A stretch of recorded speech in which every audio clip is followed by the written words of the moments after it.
Can I get the voice? Ah, okay, it's fine. Okay. Dear guests, I invite you all to observe a minute of silence, which will be followed by our national anthem, to commemorate our great leader and founder, Mustafa Kemal Atatürk, and those martyrs who sacrificed their lives for the sake of our country. Please stand up.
Thank you.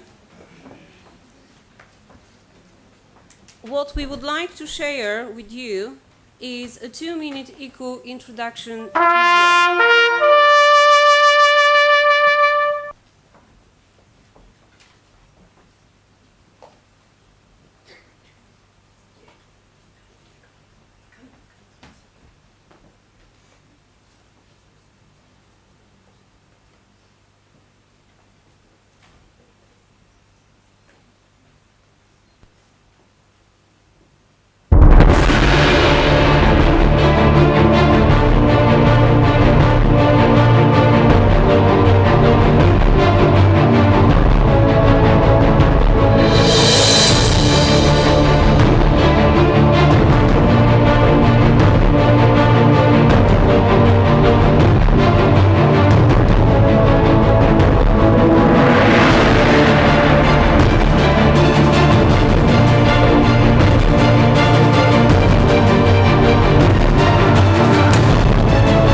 I hope you enjoyed it, especially the last scene was perfect.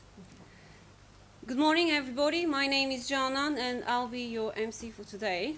Dear President, Deans, distinguished guests, my fellow colleagues and students, it is a great pleasure to see so many of you here today on this very special day, not only to share information about what is it like to be an English language teacher, but also to celebrate the National Teachers' Day on the 24th of November.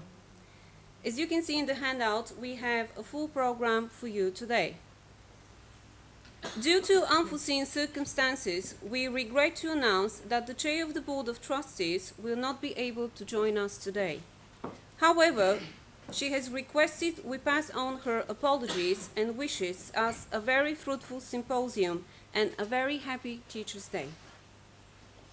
And now I would like to welcome to the podium our President, Professor Sıdıka Samad Demir, who is an international figure full of international experience and research. John, please.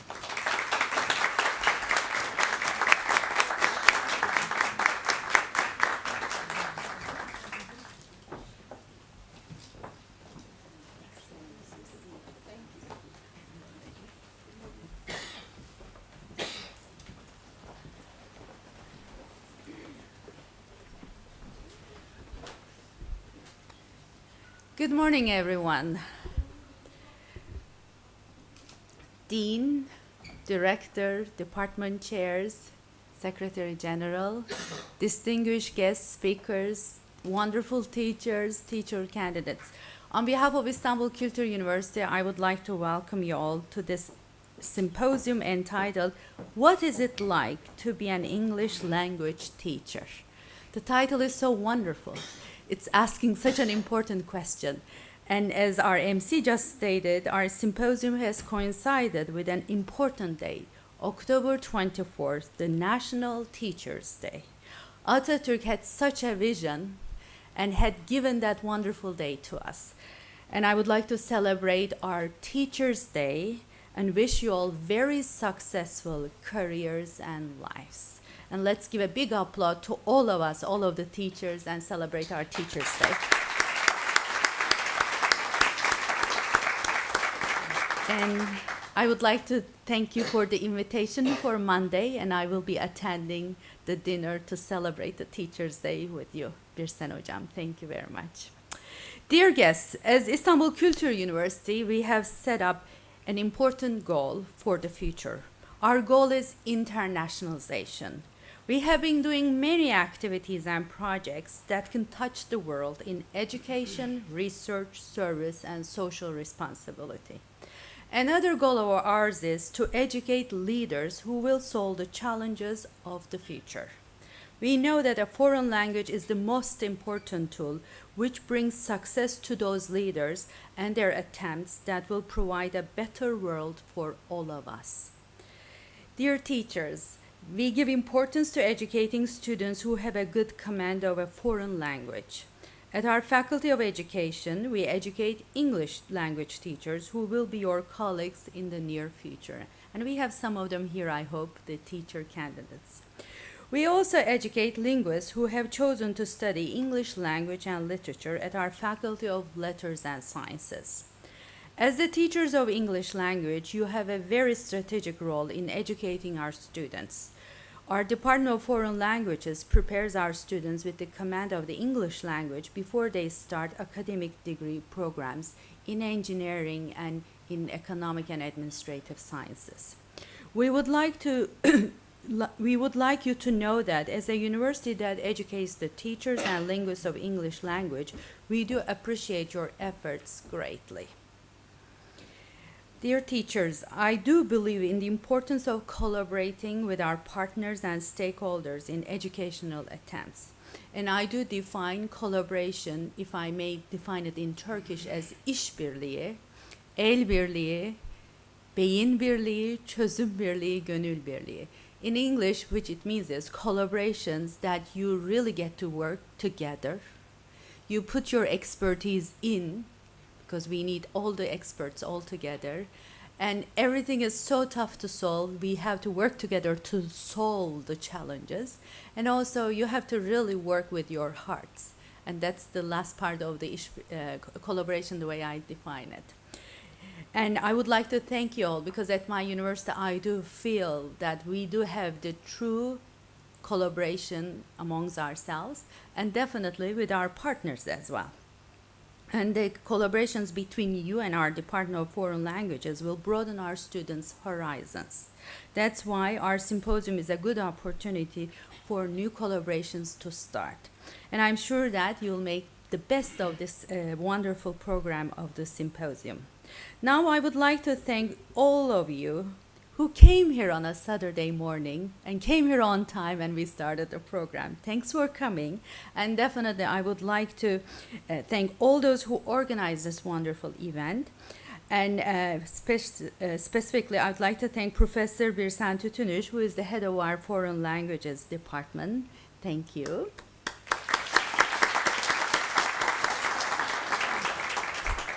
My Dean of the Faculty of Education, Professor Hasan Şimşek. And all of my wonderful academic staff of the Department of Foreign Languages. Would you please get up and be recognized? Please, my wonderful teachers of the Foreign Languages Department. Here they are.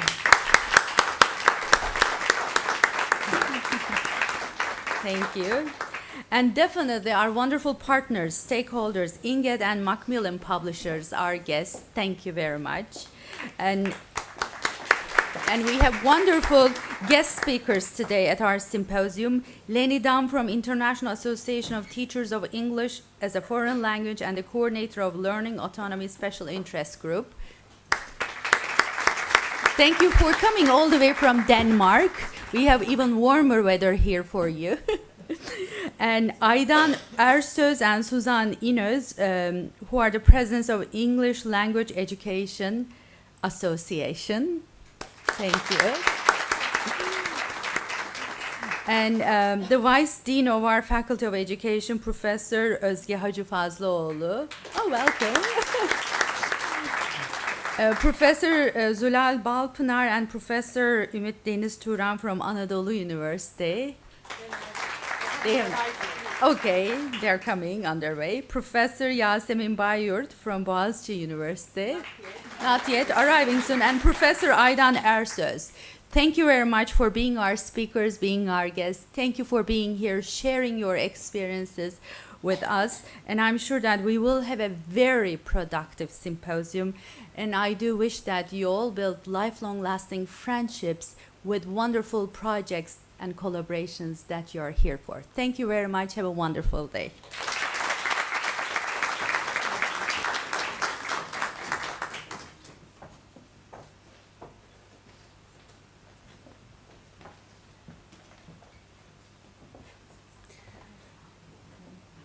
President Demir, we deeply appreciate your invaluable enthusiasm and proactive contribution to internationalization.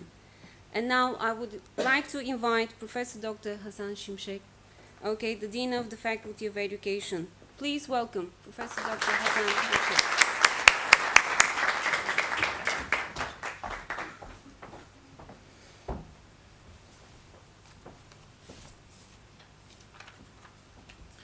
Good morning. I must confess that I always feel comfortable among people and professionals from English language background. I'll tell you why in a minute. First of all, let me express a few thanks to some important people. I must express my special thanks to Professor Birsen Tütünüş. She's a great asset for the Istanbul Kültür University and for my faculty as well. I must also thank her for taking the leadership for this very important event. On behalf of the Faculty of Education, I would like to extend my deep appreciation to Leni Dam from ITEFL, to Aydan Ersöz and Suzan İnöz from Inget. I always find English teachers bright and better prepared professionally compared to other fields. This is partly because of being an academic advisor and instructor to so many graduate students from English language background in the field of educational administration during my tenure at the Middle East Technical University. Dear friends, what is it like to be an English teacher? Very important and very timely question. However, the question is a bit multidimensional for me This type of relatively multidimensional questions may take us to different directions. With its all hardships and challenges, it would be very meaningful for me to revise the question a little bit. What is it like to be an English teacher in Turkey? Yet, to take one step further, what is it like to be a teacher in Turkey? As of today, there are thousands of young teacher candidates who are waiting to be employed at state schools. This issue has always been a challenge for the governments of the past 20 years, and the issue is quickly turning into an anomaly, since thousands more have been given the chance to get teaching certificates in 2 semesters. Simply stated, teaching profession is in the agenda of our society, not because of its quality, but because of its deep political nature. Salary and benefits are not very promising for the practitioners compared to other professions. If you have been a typical state school, it is clear that the working conditions are not very desirable for the majority of teachers. All these material conditions are not very favorable. But one thing makes this profession very special. Very few professions provide us natural conditions to build bridges between hearts, the hearts of the most innocent and the most receptive kinds of humans, children and young people. Good teachers may not be rich people, but it is very likely that they have a very special place in someone's heart and mind. This is the case especially in countries like Turkey, where communitarian values and human bond still matter. To me, this is all about being a teacher. Happy Teachers' Day. Thank you.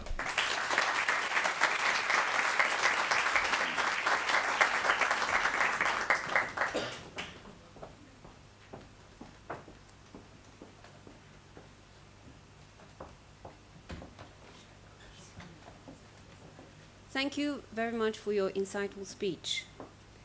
Before we move on to our program, I would like to take this opportunity to express our sincere gratitude to the head of the Foreign Languages Department, Professor Dr. Birsen Tütüniş, who was the driving force to make today's event possible, and also to Macmillan Publications, who are our sponsors today. We would also like to express our appreciation and thankfulness to our chair and president for their support in actualizing this symposium.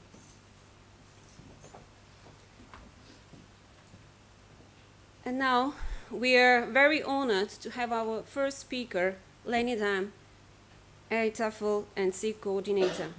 But before we start, I would like to say a few words about her. Dr. Leni Dam was, from 1973 onwards, involved in the development of learner autonomy in her role as a teacher at secondary level in Denmark and in her role as an educational advisor at the University College of Copenhagen. Together with Reinhard Legenhausen, Germany, she has researched the linguistic development of learners in autonomous language learning settings, and she has written extensively on matters related to learner autonomy, such as differentiation, evaluation, teacher roles, and learner roles. In 2004, she received an honorary PhD in pedagogy from Karlstad University, Sweden. In the 1990s, she held office as the co-convener of the Scientific Commission of Learner Autonomy in AILA, and since 2008, she has been joint coordinator of the ITAFL Learner Autonomy Special Interest Group. She continues to be actively involved in spreading the word about learner autonomy via workshops, talks, and publications. I would like to invite Dr. Leni Dam to the podium.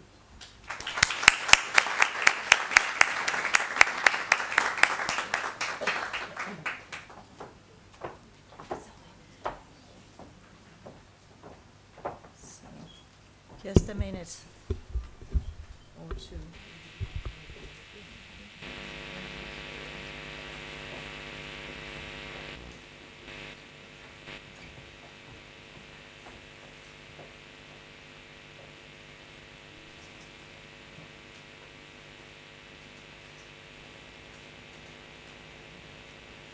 Well, while waiting for this, first of all, can you hear me? No? Yes, we can. You can? Okay. Is that better? Yes, that was better. I could tell that. First of all, thank you very, very much for inviting me. And thank you for Macmillan for making it possible that I'm here. And also thank you very, very much for the opening talks.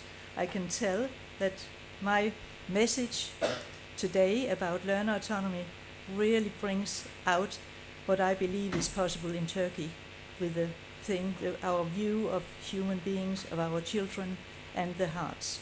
So I sincerely hope that whatever I'm going to say today will somehow make it possible for you to carry out my message.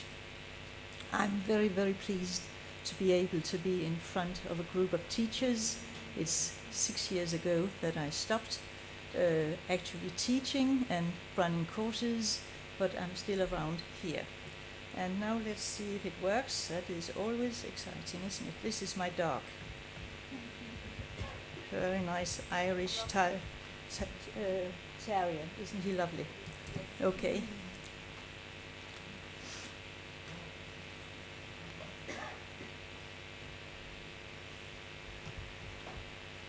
And this is the beach where I walk him every morning and every afternoon. So you'll see, you'll find out about my life, right? Wherever, there it goes. We had problems with the computer, so that's why I have to start it all over again. I hope that you'll bear with me and that it works in the end. Have you all got a handout? Because that I will very much rely on that.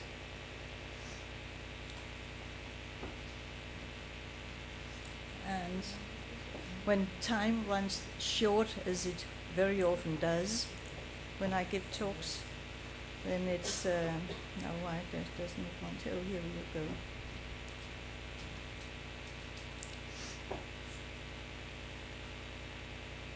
There's one thing I noticed, that is that it's difficult to see the white writing.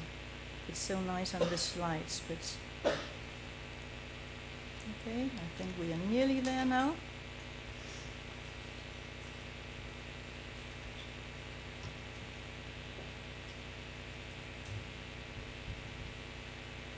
There we go. Okay?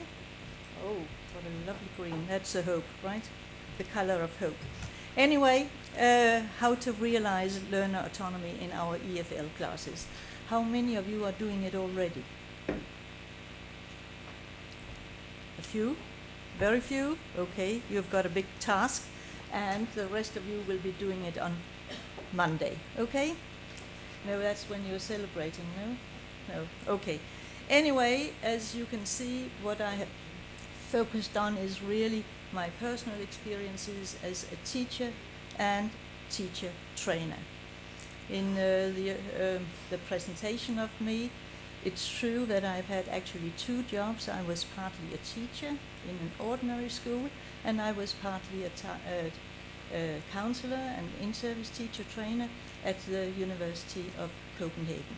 So it was a very nice combination of knowing what a classroom looks like, knowing what children look like, knowing not least what parents are like, and combining that with in-service teacher training. I hope that you can see what it is. Anyway, my talk, the time I've got, will be concerned with what is learner autonomy, why do I see it as important, and I can tell that I shouldn't go to, and how is it possible. Then I'll leave, if time, just a very short time for your questions, and before going on to the final remarks. First of all, let me define learner autonomy. Let me make clear that I and we, along with me, who are working with me, believe that the children are autonomous when they are born. It's first when we ruin them in our institutions that they are not autonomous any longer. So, developing learner autonomy again in a school setting means that they are ready to take charge of their own learning. But there are two hurdles that we as teachers have to overcome. We have to see to it that they are capable of taking over and they are willing to take over. And I'm referring to my own book, Dam 1995, that you can see in the references.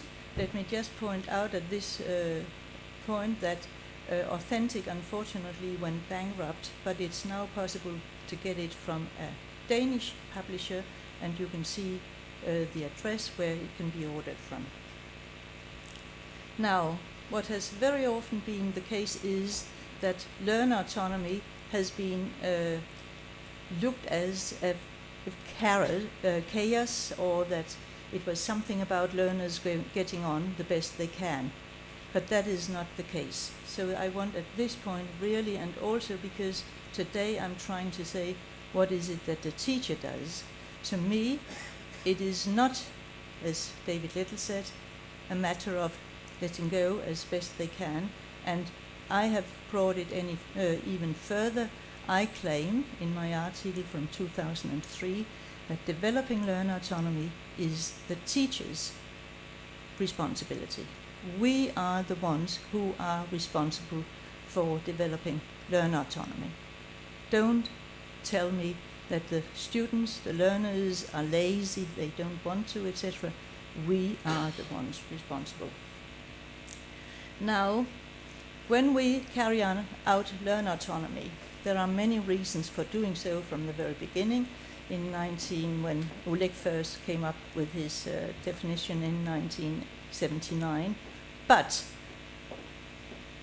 when you try to carry it out in your classes and you're in the midst of it as a teacher, you might stop up and say, why on earth am I doing this? So what I'm giving you now is actually my reasons as a teacher. Why on earth have I started all this? And it's very important for me as a teacher to be convinced that I'm actually doing the right thing. And also, it's very important that you have these arguments for your parents, because to the parents, it is so new, so different to what they are used to themselves. Therefore, you have to have the arguments. So my first argument is really that, it's known, but we tend to forget it. We continue to teach, but learners do not necessarily learn what we think that we are teaching. And I have taken this cartoon. I taught Spot how to whistle. I can't hear him whistling. I said I taught him. I didn't say he learned it. And all of us as teachers know that we have practiced and practiced and practiced the third person singular, just to take one example. And at the written exam, they will be full of missing S's. Am I right? Yes. Good. The other thing that I have stopped is that I have for many, many years given courses on differentiated teaching and learning. And it didn't help. It's too much work for teachers, and anyway, you can't really hit the learner where he and she is. So therefore, to me, learner autonomy is the highest degree of differentiation. And I have used Barnes, who is also in the references. His quote, "To learn is to develop relationships between what is already known to the learner and the new knowledge presented to him. And this can only be done by the learner himself." The learner does the learning. And of course, this is the constructivist paradigm. The next thing that I see as more and more important in the world today, and I'm glad that also this development into internationalization, is that learner autonomy prepares for lifelong learning. It's not just here and now, but we give them lifelong learning. And I have used Trim, who unfortunately died a year ago. I've used his quote from the first report from the Council of Europe about learner autonomy. And he says, no school or even university can provide its pupils or students with all the knowledge and the skills they will need in their active adult lives. And that, of course, is much more important today than it was in 1983. It's more important for a young person to have an understanding of himself or herself, an awareness of the environment and its workings, and to have learned how to think and how to learn. The fourth one is really also, if we look around in the world, I think this has become probably the one that should have been up first, that learner autonomy supports and develops self-esteem and self-respect. Because if you don't respect yourself, you can't respect others. And the quote that I found already when I started in 1973 is Rogers' Freedom to Learn. The schools that kids love have the quality of active learning environments, allowing students to become shareholders of their own learning. This issue of being a shareholder supports their self-esteem. Now, this is what many teachers complain about, and don't tell me that they don't exist in Turkey. Do they exist in Turkey? They do. Okay. This is what I would call a spoon-fed student. He has been told what to do, when to do it, how to do it, why to do it, etc. As one of my students once says, Leni, my mum tells me what to do. My coach in the football team tells me what to do. Why can't you tell me what to do? And I said, no, I won't. Anyway, this was also the situation in 1973 when I started. I was a young and very energetic teacher in those days and thought that I was great as well. And I came into this class of eighth graders, 14-year-old boys, especially the boys were bad. They had their feet on the tables, they were chewing gum, and they couldn't care less. And I was really, really upset.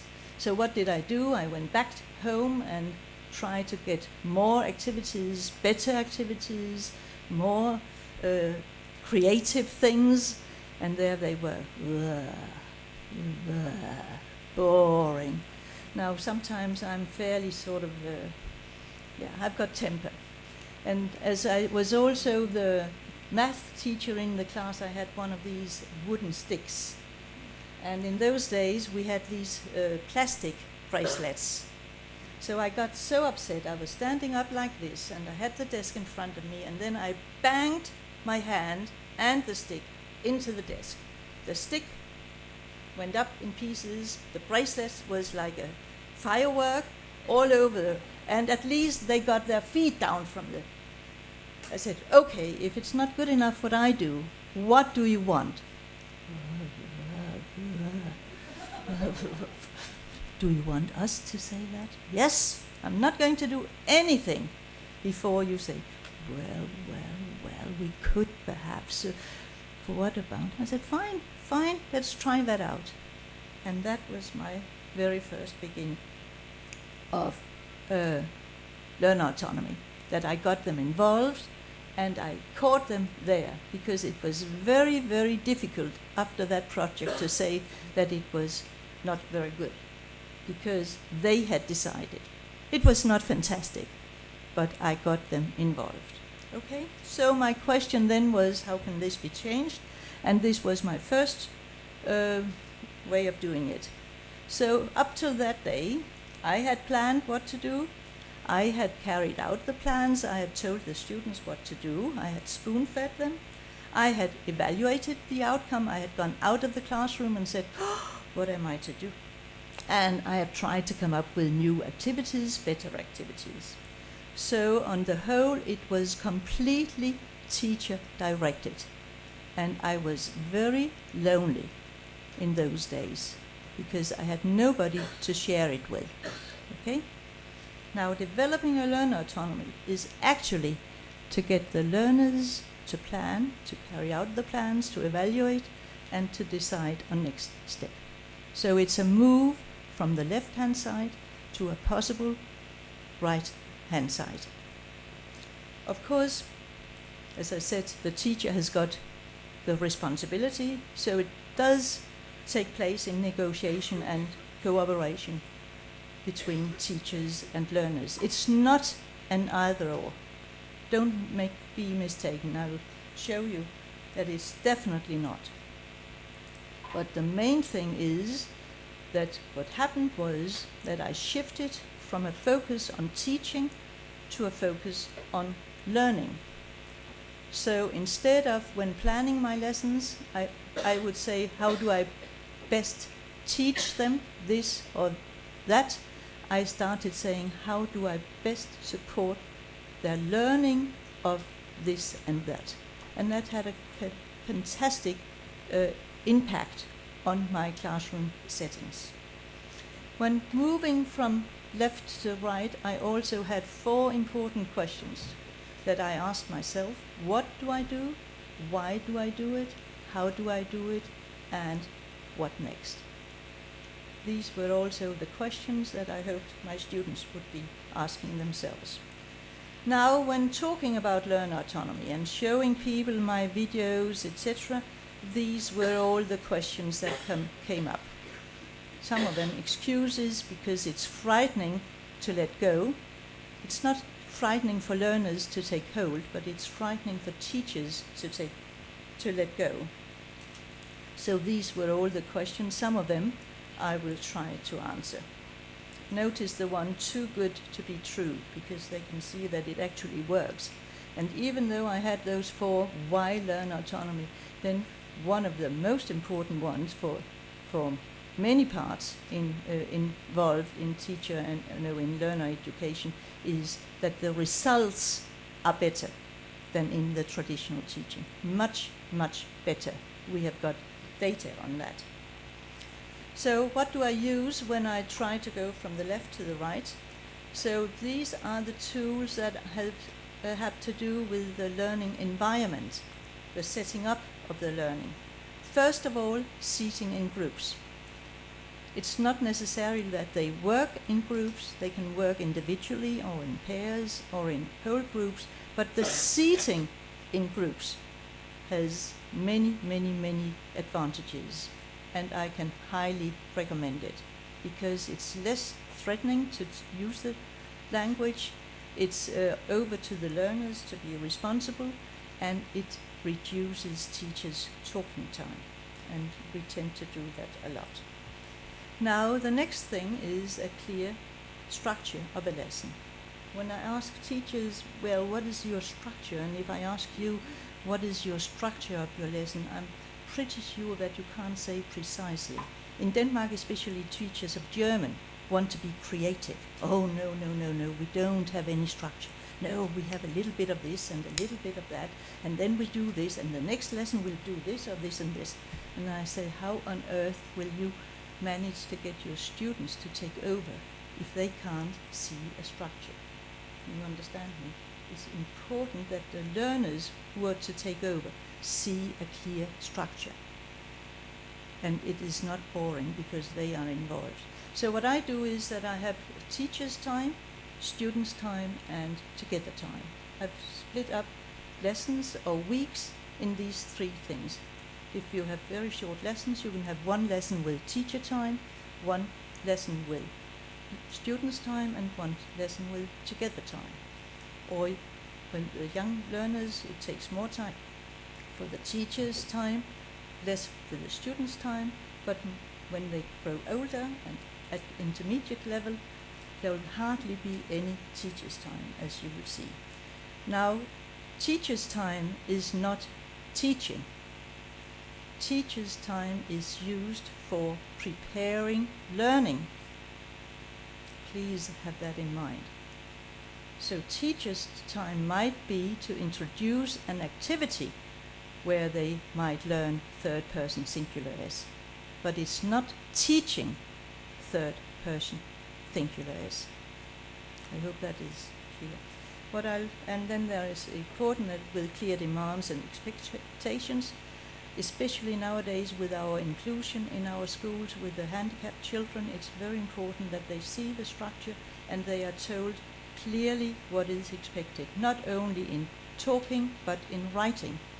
One of my lovely students, Dennis the Menace, that I'm even written an article about, was thrown out of school, and I said, Dennis, why couldn't you behave the way you behaved in the English lessons? And then he said, Leni, why couldn't you tell your colleagues to set up these nice posters telling me what to remember to do instead of just telling me? And I think that is very important. Documentation of learning, logbooks, portfolios, and in my case also posters. And last but not least, very, very high level of information to parents. Now I'll just show you a few minutes of from my classroom. This is the 5th year of English. In Denmark they have 3 lessons per week of 45 minutes, and it's a mixed ability class with very weak learners and very strong learners, and they do develop that, as you will also see, differently. All of them will learn, but they will never get to the same level, of course, and that is a good sign of differentiation. Now, when you see the video, it was fixed. It's just lessons that have been video recorded. Unfortunately, 8 of my students had to go to a further education class when it was videoed, so it looks as if I've only got 16 students. Normally I do have 24 students. Okay, so let's see if it works now. Oh no, no, no, no, no.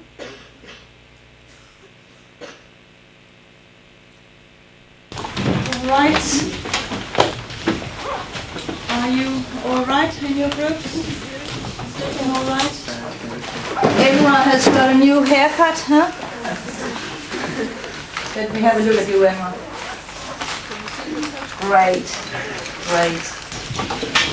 Just perfect. And have you thought about what you're going to do today?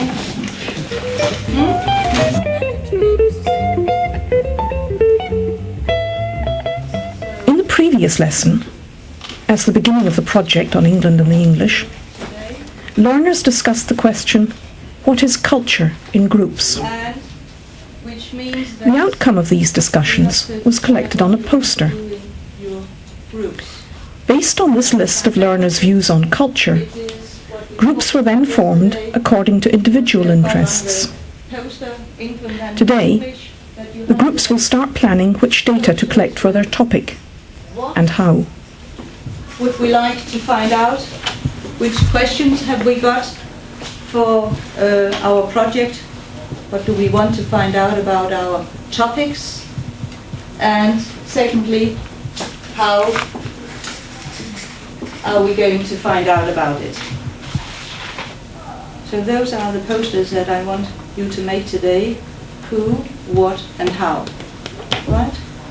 And if any of you are ready with your posters at the end of the lessons today, it would be nice to have them presented by you.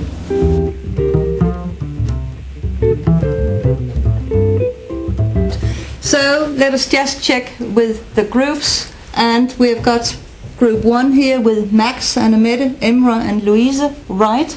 Have you decided already what you want to work with? Yeah, we're going to work with theaters. Okay. Was that me or was that... So now I have written that we are going to have about the English family and the way they live and their problems.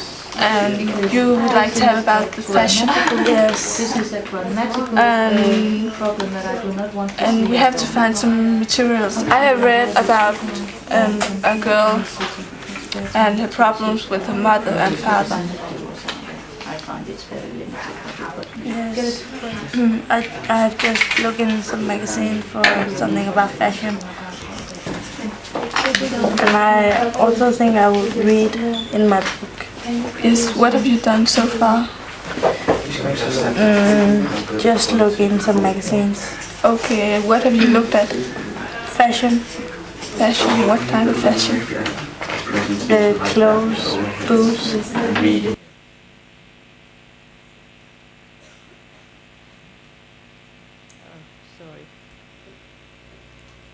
No.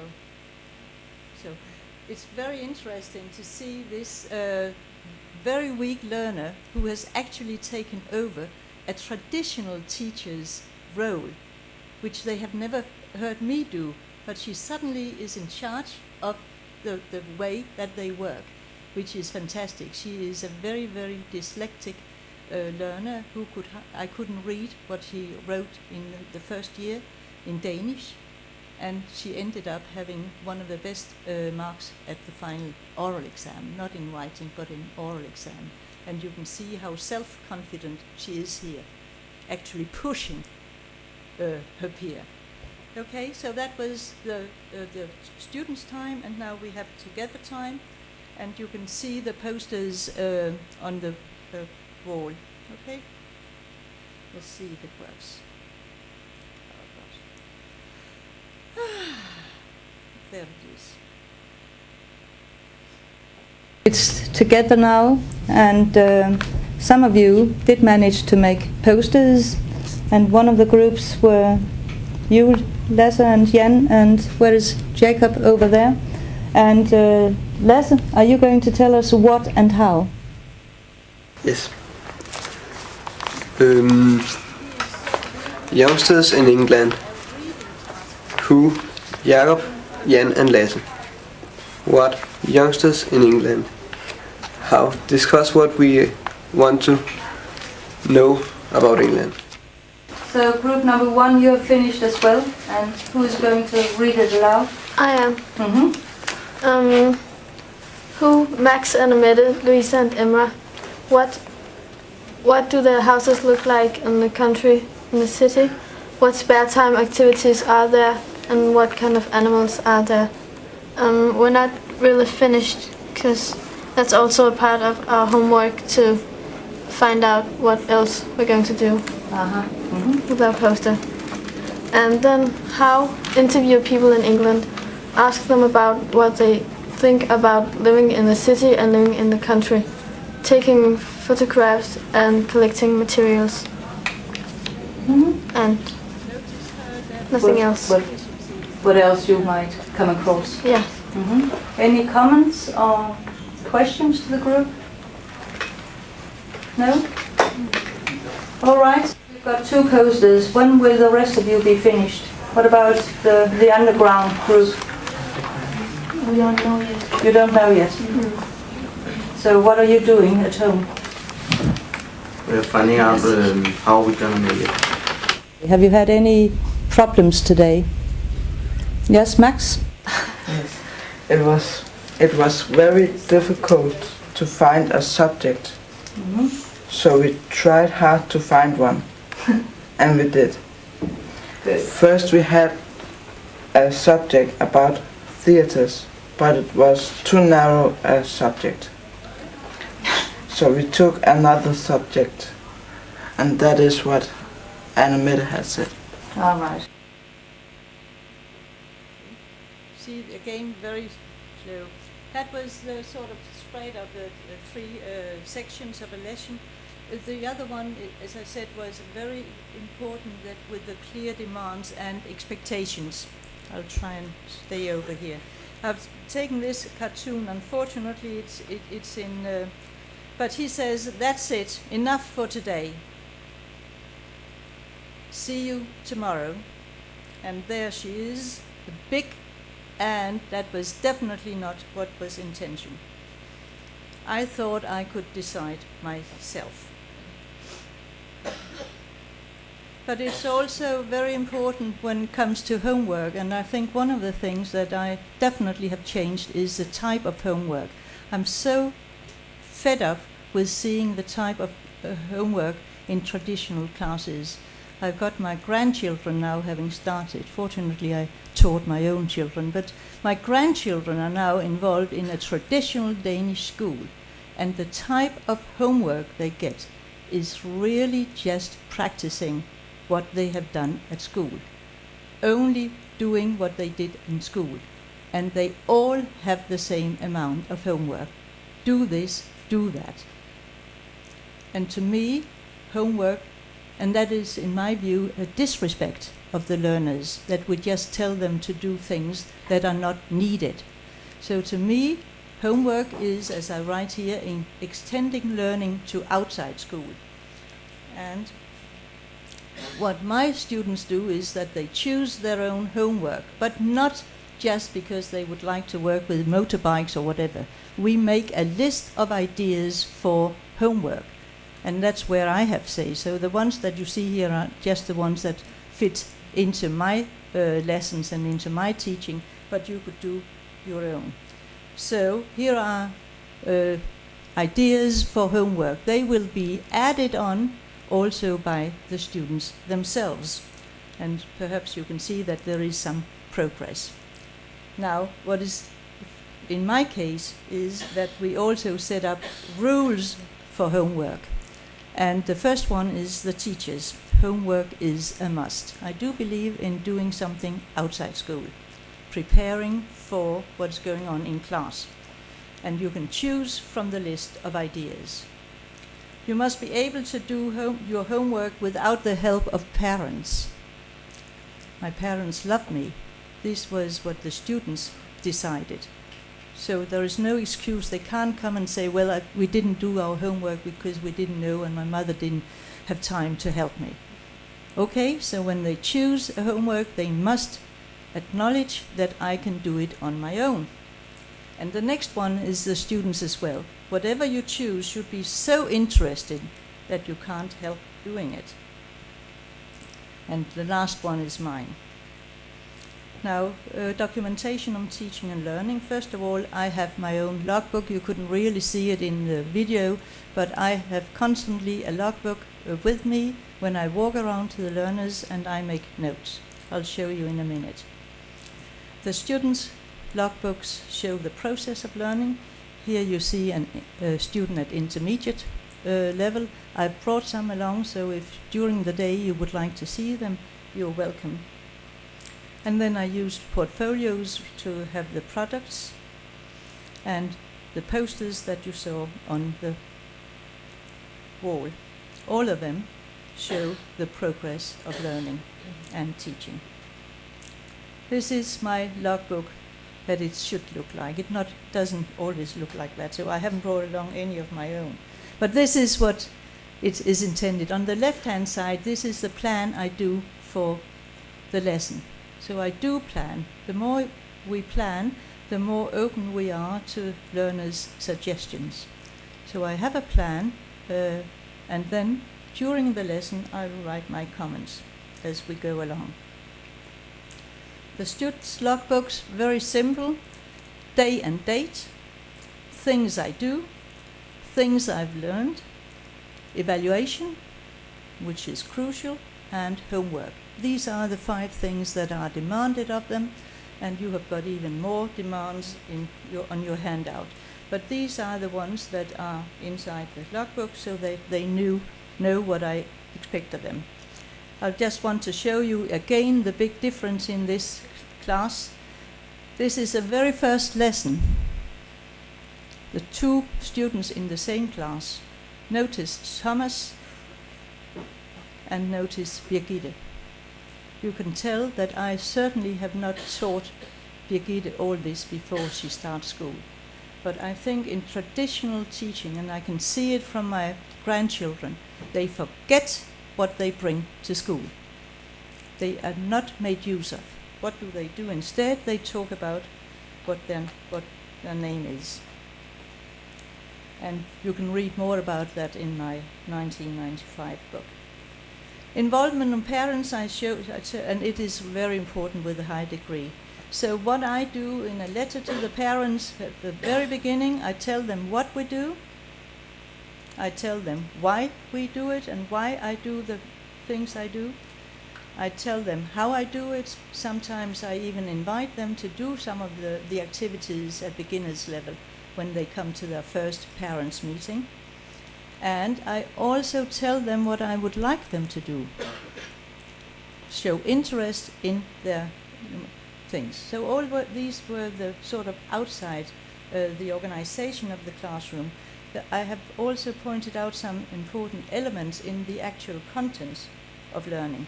First of all, setting aims, and secondly, evaluation of these aims, engage their identity, give them choice. I won't go into that, but it's important that learners are given choice, because as soon as they are given choice, they have to reflect, and then they can be made responsible. Authenticity, and last but not least, also peer tutoring, which you saw an example of, and I won't go into that. First of all, setting aims and objectives. I, like everybody else in Denmark and everywhere else, have our curricular guidelines and demands. And what I do is that I give my learners whatever I get myself as demands. So they put them into their logbooks, and you will see an example if you see my logbook.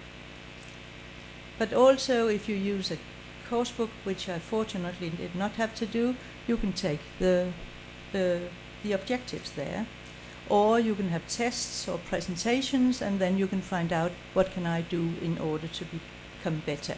This is a personal contract. I have my learners write personal contracts at intermediate level once a month. My personal contract for April, I will read aloud from my book when I'm sharing homework to practice my articulation, which is in the curricular guidelines.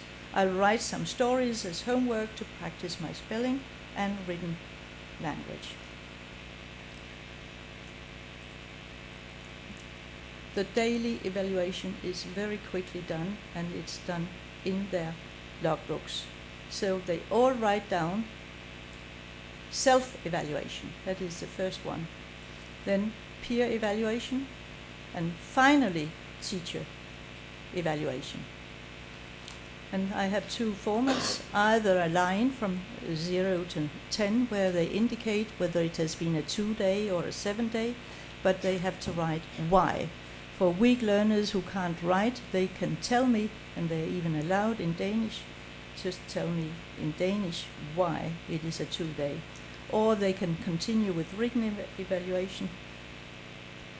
And what you can see is that it's very easy then to share it with a partner.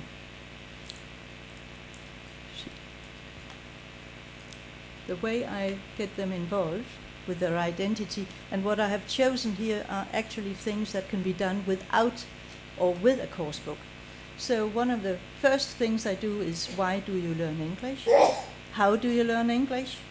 What's a good teacher? And then, of course, followed by what is a good learner, what is good group work, etc. Because that is their view on it. And also the activity types are useful. In the course books, they are very often the author's view on what they believe that youngsters like. So with very little change, you can actually involve the learner's identity. Instead of using the questions, for instance, for a text in a course book, you can have the learners make the questions as homework and then share it when they come to school. Authenticity. This is my favorite. You're now entering a foreign language classroom. Forget that you are normal. It's amazing. It's really amazing how learners and students adjust to the foreign language classroom. They accept that they, for 1 week, ask their neighbor, what is your name? Even though they have known this person for 4 years. 2 years later, they do it in German in Denmark.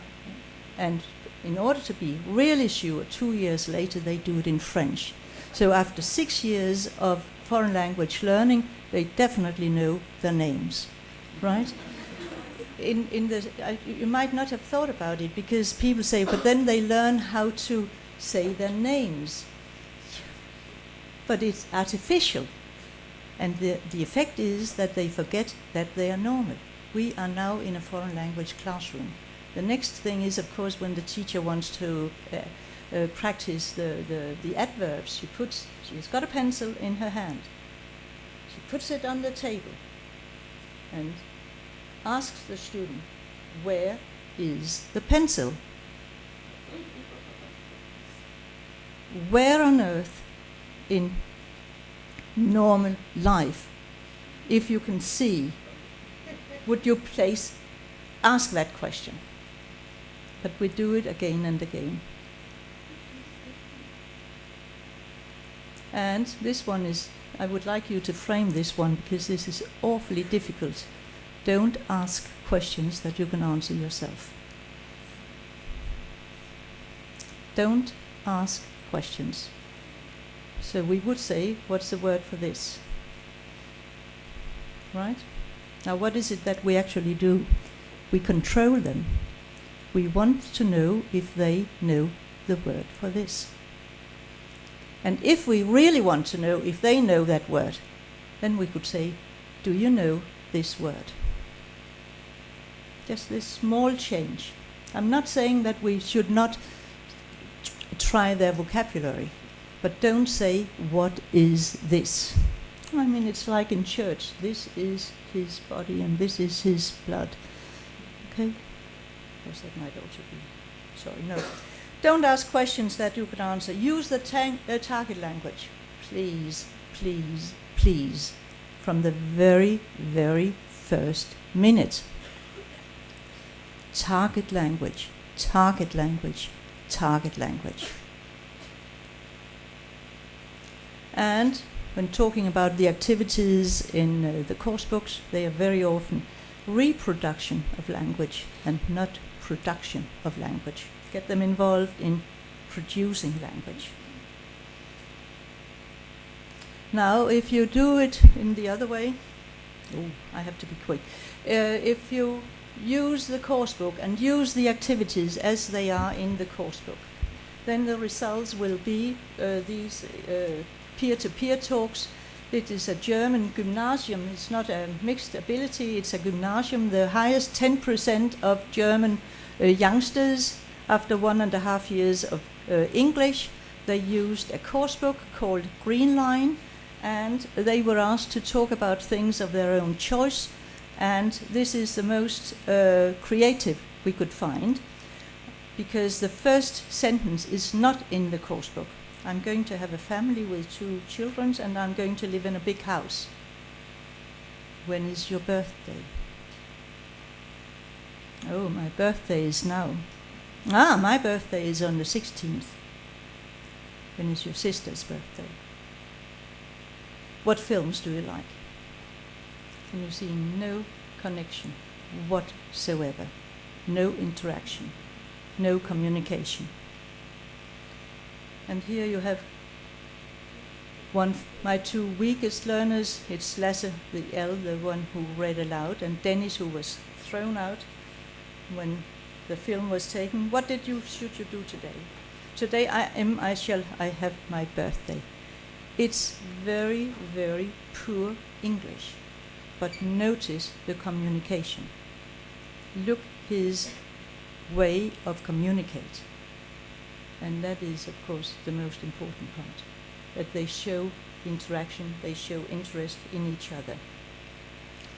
Now, 2 minutes for questions. Could you just sort of turn to your neighbor, and then you might find one question. Okay? And I will try to answer it. Must be something that you would like to know.